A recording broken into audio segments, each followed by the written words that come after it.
Bienvenue à tous. Aujourd'hui, on revient sur notre analyse d'un jeu au concept, ouais, assez fou, on peut le dire. Ah oui, celui avec les appareils électroménagers qui se battent pour le pouvoir. Exactement. Après la chute de l'appareil suprême, c'est le pitch de Power Vacuum, un jeu de cartes.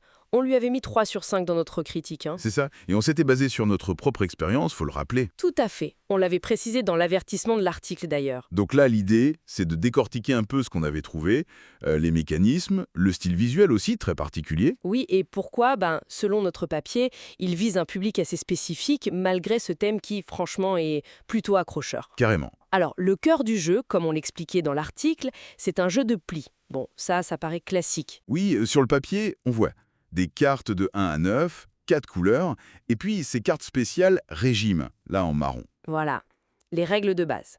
Faut suivre la couleur demandée. Le rouge, c'est l'atout. Il bat tout, même le rouge. Simple, hein? Enfin, en théorie. En apparence, oui. Mais ce qui ressortait de notre analyse, c'était la complexité qui arrive après le pli, en fait. Ah oui.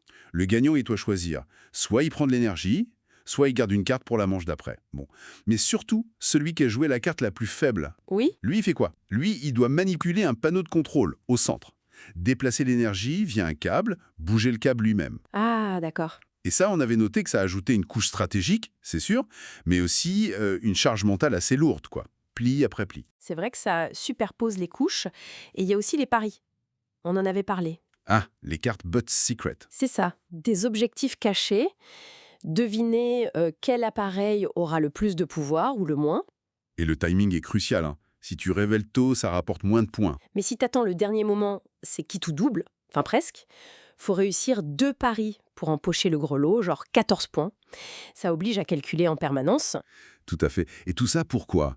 Pour accumuler de l'énergie, avec les plis, avec le contrôle du palot. Pour acheter des morceaux de statut. C'est ça l'objectif final. Exactement. 10 points d'énergie par morceau. Le premier qui a ces 4 morceaux, il a gagné. Sinon, on refait une manche. Et c'est là que, dans la critique, on soulignait cette multiplication des systèmes. Les plis, les paris, la gestion de zone, la collection. Ça rendait l'ensemble un peu dense, c'est le mot. Côté matos, on avait décrit pas mal de cartons, du bois, des aimants aussi pour le plateau. Assez quali, mais... Mais cette fameuse direction artistique, le soviétique cartoon comme on l'avait appelé, Oui, très typé, ça colle bien au thème décalé, mais bon, c'est clivant. C'est pas universellement beau, disons-le. non, c'est clair. C'est un parti pris assumé. Un bon point qu'on avait relevé, par contre, c'était l'accessibilité pour les daltoniens. Ah oui, bien vu.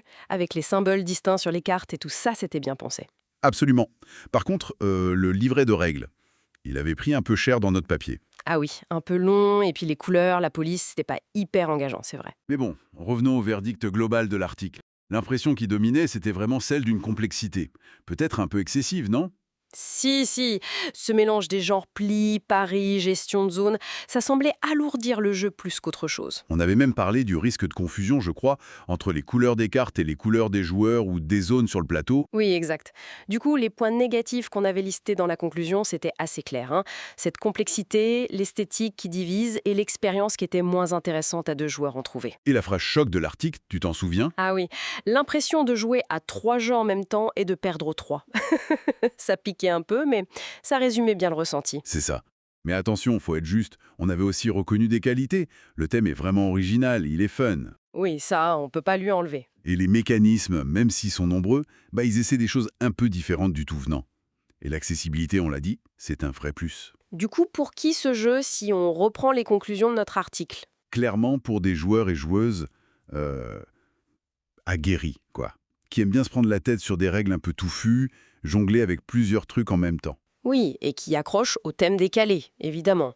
Mais ceux qui cherchent un truc simple, fluide ou qui débutent, On leur conseillait plutôt de passer leur chemin, ouais. C'était ça l'idée. donc notre analyse pointait un jeu avec un thème super sympa, mais un potentiel un peu gâché ou en tout cas freiné par cette surcharge mécanique. D'où le 3 sur 5. Sympathique sans plus. Exactement. Et la conclusion qu'on avait écrite, c'était le jeu qui prouve qu'avec trop de courant, même les meilleures idées peuvent disjoncter. J'aime bien cette phrase. Et ça nous amène finalement à une question un peu plus large, non, que cet examen a soulevé. Oui, tout à fait. Ça interroge sur la frontière quand on crée un jeu entre une complexité qui stimule, qui est intéressante, et puis la surcharge qui finit par nuire au plaisir de jouer. Hmm. Power Vacuum, tel qu'on l'a analysé dans notre article, il semble vraiment illustrer ce point de bascule. C'est la question. À quel moment est-ce que rajouter des mécanismes, ça cesse d'enrichir le jeu et ça commence au contraire à diluer l'expérience, voire à la rendre frustrante? C'est une excellente question, et elle dépasse largement le cas de Power Vacuum, bien sûr. Ça mériterait réflexion.